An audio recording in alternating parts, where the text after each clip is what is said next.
This is one of the birthplaces of actual resistance.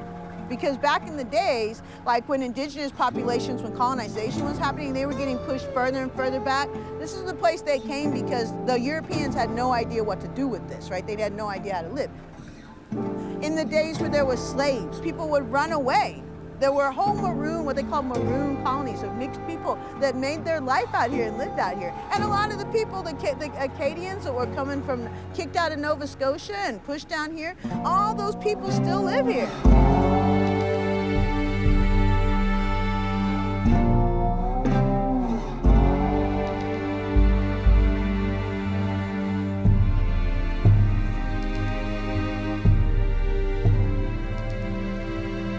Down here because my ex-husband's actually from here, and he's a Cajun, and we moved here so he could work in the oil industry, because the oil industry has all these promises that people, even just with a high school diploma, can make good money, you know. It's a false promise because you might make good money one month, but you're not going to make nothing the next month or two, and so you really just even out. But at the time it was more money than we were making in Oklahoma, and so that was good. But then the BP oil spill hit. So BP invited people to go out on a boat and see the oil, and so we did, but they showed us just, first of all, they didn't show us very much, and then secondly, we never talked to any real people. And so I went and got out, just my own accord, I went and got on a boat with a fisherman and his little boy, and we went out and we found the oil, and my God, it came in like a blob, like a monster, you know, it came around your boat. It wasn't that long before we found a pelican that was in the oil, and we tried to wipe the oil off, but it was having convulsions, and we realized pretty quickly that it wasn't gonna be able to make it.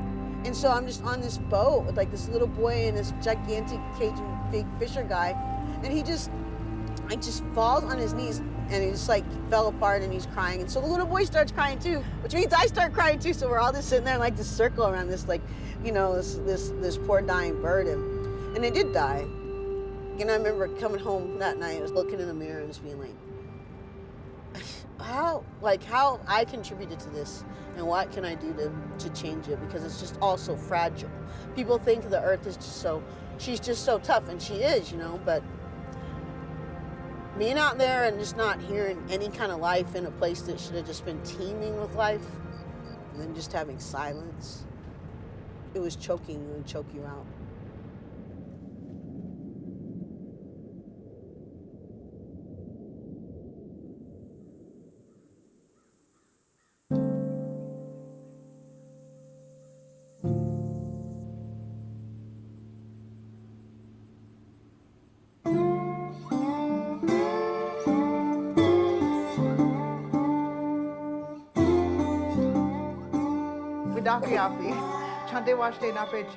My name is Ann Whitehat, and coming from you live here from South Louisiana. We're both with the Loe B camp, which is the resistance camp down here in South Louisiana, and we're fighting the Bayou Bridge pipeline, which is the tail end of the Dakota Access Pipeline. It's set to go through 700 of our waterways, including the Atchafalaya Basin, which is the largest natural swamp in North America, and it's also home to thousands of species, including the once endangered black bear, all kinds of beautiful birds. So we're trying to protect that waterway, including Bayou Lafourche, which provides drinking water to 300,000 people, including all of the United Homa Nation. This pipeline is going through North Dakota, where I live at, all the way through the Standing Rock area, and went through bulldozed old burial grounds, and not caring, just went, go ahead and did it.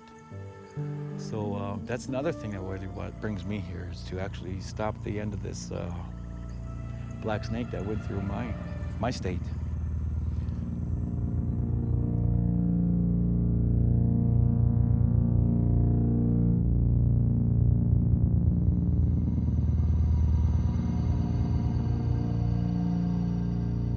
I didn't wake up and say, this is what, you know, I want to spend the rest year of my life fighting. I love the swamp. I'd love to be out here fishing in the swamp right now. That's what I wanted to be doing, you know.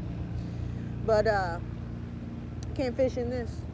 And if there's gonna be anything left for our kids to be able to fish in, then this is what I gotta do. I'm not a rich person. I'm not gonna leave them no vast fortune.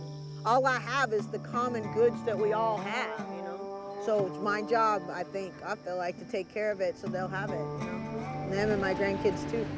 I don't understand why anybody would think anything differently. So, I mean, as you can get a little closer, you can see where the deforestation has happened. They didn't look into how this precious forest, this precious swampland's never going to come back to the way it was. That's it. You missed us? It's an American flag. I'm ever taking pictures or calling the cops?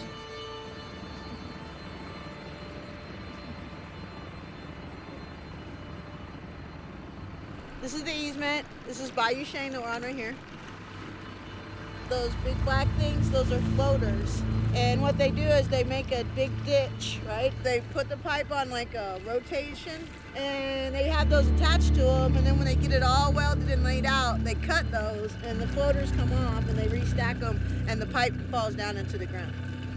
And the pipe has cement all over this, all over it, makes it real heavy, except for the welds where it leaks.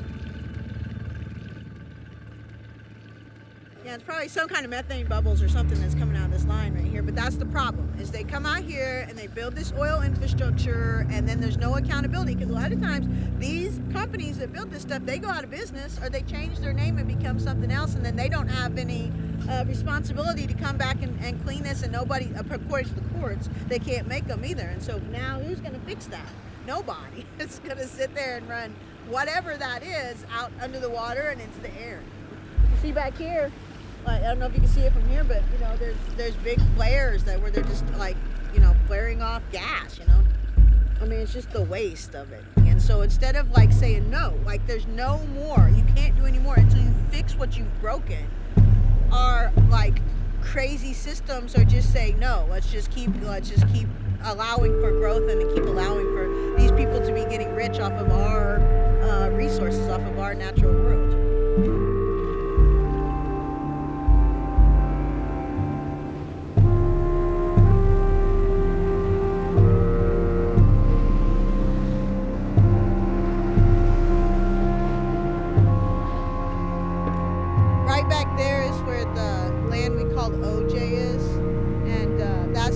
That belongs to Miss Theda Larson Wright, who had asked us to go and protect that piece of property right there, because they hadn't expropriated it. They didn't have permission to be on it. In fact, they had told them they did not want a pipeline and not to be on it, but yet they were building over there. This is not an easement. They do not have permission to be here. The landowners have said no. They're my people's land.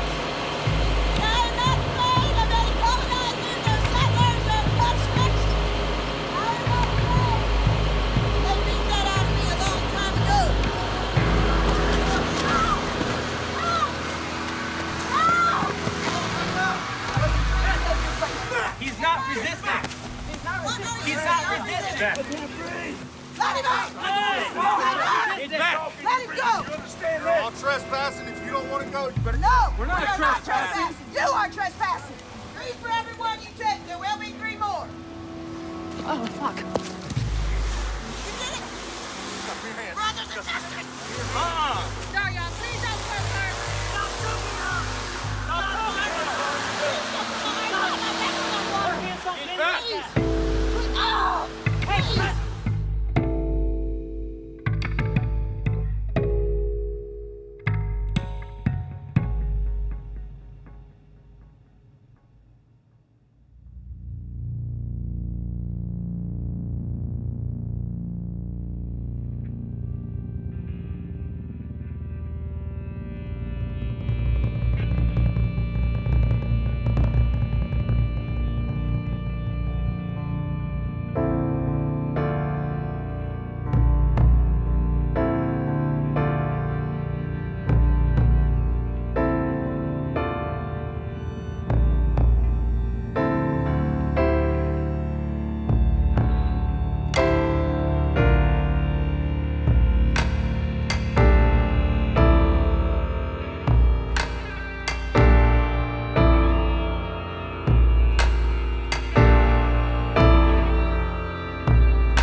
you go in to jail in Dallas County, they have this long list of questions. It's long.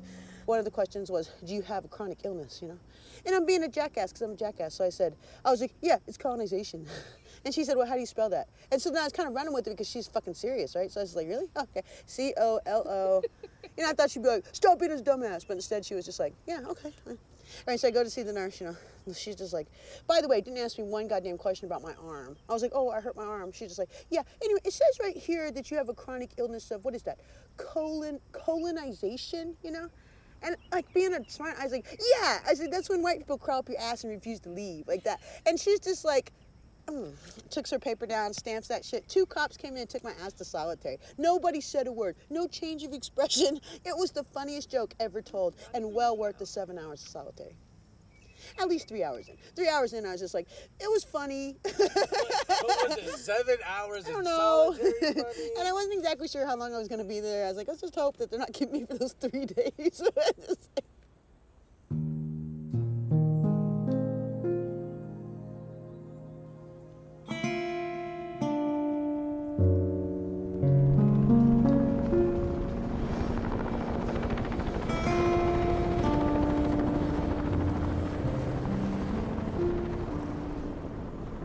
This is the first time that we've ever seen this level of like direct action done here.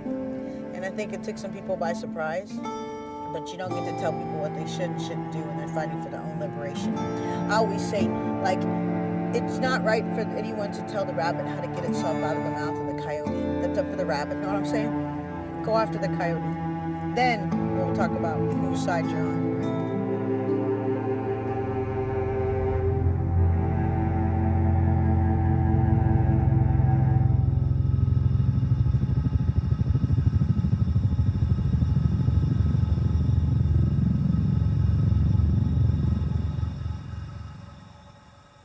There was really nothing in our community saying this is what's going to go on, you know. And once we met Cherie and they started talking about the pipeline coming this way, and I'm like, wait, what pipeline? Everybody made promises saying we're going to do this, we're going to do that, and nobody do nothing to help you until you make some noise. Why should I have to give up what my family has worked so hard to provide for me because you want to make some money? Why you want to choke the life out of one community? And it is choke the life, you know. What used to be the high school has been moved. That's going to be a methanol plant. What used to be the post office is going to be an all testing facility. We need to look at a different way to live.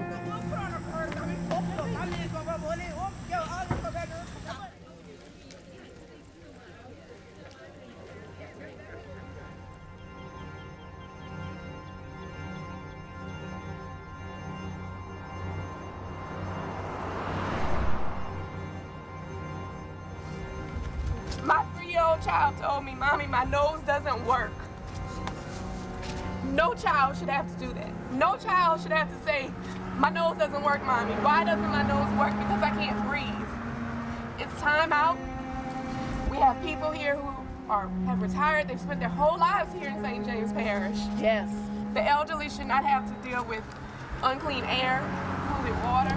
We have to stand up. We have to rise. Yes, yes. Because we can't stand for this.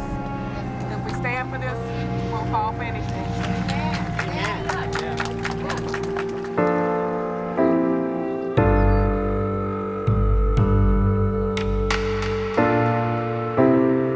Some days, to tell you the truth, I'm just ready for this fight to be over. I'm tired now. But then I get up and I come out here and I see all this and I realize, you know, shoot, what do I got to complain about? I don't get to be tired. These ancient trees, they're still living, they're still growing. I don't think I'd have the same perspective that I have on these waters and these lands if it wasn't from where I came from. And all the women that lead Loy La Vie Camp, they're all Indigenous women, and all of them live here. That's why a lot of times people say, oh, all these outsiders or something like that. But 100% of the leadership for this entire resistance has always been people living in Louisiana, or people from Louisiana.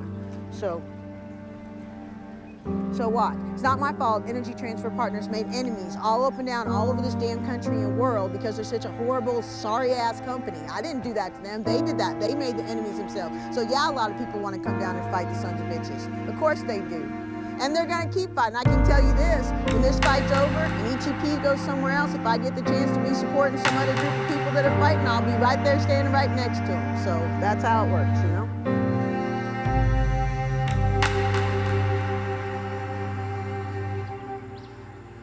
It's still hard, I mean, to live this life, and it's not what people might call normal, you know, but we have had a good number of like death threats or threats, intimidation, things that went past threats even, you know. One night I was coming home, it was 9:30 or 10. I had just done some numbers at my friend's house, and I got home and I heard someone calling from the field. It was a woman. She said she was looking for her kid and asked me if I could help her. And so I was didn't even think about it. I rushed towards her, but the thing started feeling weird because she got farther away as I got closer. And then about the time I stopped to think to myself, this doesn't feel right, I started to go, I kind of took a step backwards. And when I did it, two people, honestly, they reminded me of like a build that you'd see somebody in the military or a police officer. I know how they come up behind you, and I know that's what it felt like to me. But instead of grabbing me like they would if they were arresting me, they pushed me. And I'm not a little woman, but at the same time, like two full-grown men push you hard from behind and you're not ready for it, you're gonna go flying. So I kind of did into the grass. By the time I hit the ground and kind of got up on my fours, like they were both on top of me, and it felt like both of them were like hitting me with like a bell, you know. And so I started like crawling kind of backwards through the grass. I was just trying to get away from the pain at that point, because there's light enough that I could see like their shoes and their pants. And then they just, you know, which was not a script, but they just ran. I was scared a little bit because I was thinking about how easily it could have been for them to do much worse than that, you know.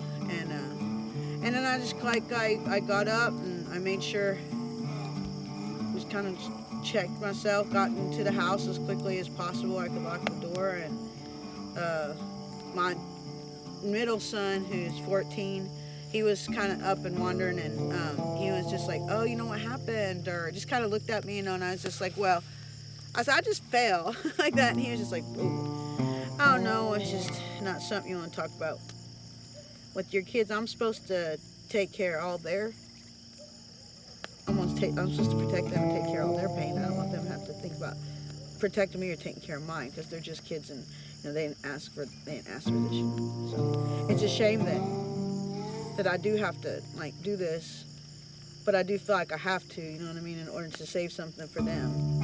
And if people had done this a few generations back, and it wouldn't be so bad, and I don't want them to have to wait a few generations from now and maybe worse happens to them. Maybe they think that they can just come in and shoot somebody, kill somebody or something like that, you know.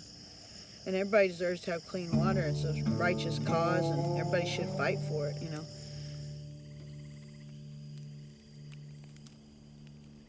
And when I woke up the next morning, I didn't have any fear. They thought they were like beating fear into me, and I know that's what they were trying to do. They were trying to make me afraid, you know, but they accidentally beat the fear out of me. That was their mistake.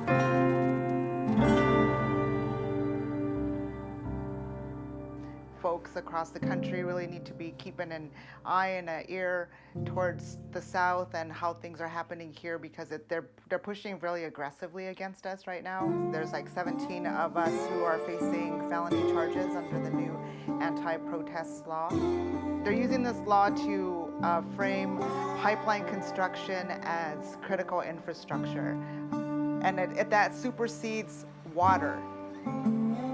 And in a short amount of time, we've been really strategic with the work that we're doing, and been able to put a significant time frame of work stoppages, and to the point where the pipeline has had to delay their construction deadline for another quarter. And that's because we were doing nonviolent direct action. We're out there and we're stopping the construction, you know, and these folks are fighting tooth and nail to do whatever they can to stop us, because they know that we have been effective. That man with the hat that says police is not a police officer. They're trying to say that this isn't a navigable waterway when we know that it is. Do not touch me! Do not touch her! Let go! This is not yours! You know, Dr. King talked about that arc of justice, and I always say, yeah, it's definitely an arc, but people have to reach up and grab it and pull it down with everything they got in order to bring it. Everybody has to make their mind up, and I got good people that have made their mind up that they want to be on the right side of history.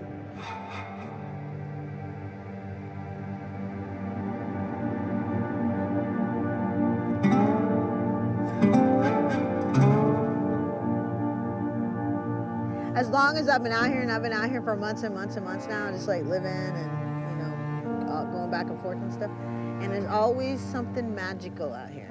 Sometimes you come around a tree, and there'll be like 60 butterflies just take off right in front of you like that, you know. That is freedom. Like that, just being you and the earth, and everything that you have is just going into not just surviving, but connecting and discovering. It's everything that human beings like want, you know, that magic.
You and I don't know our own strength. Been taught and told that there's no way. But further along in the sorrow, can't afford to keep our eyes closed. I can see.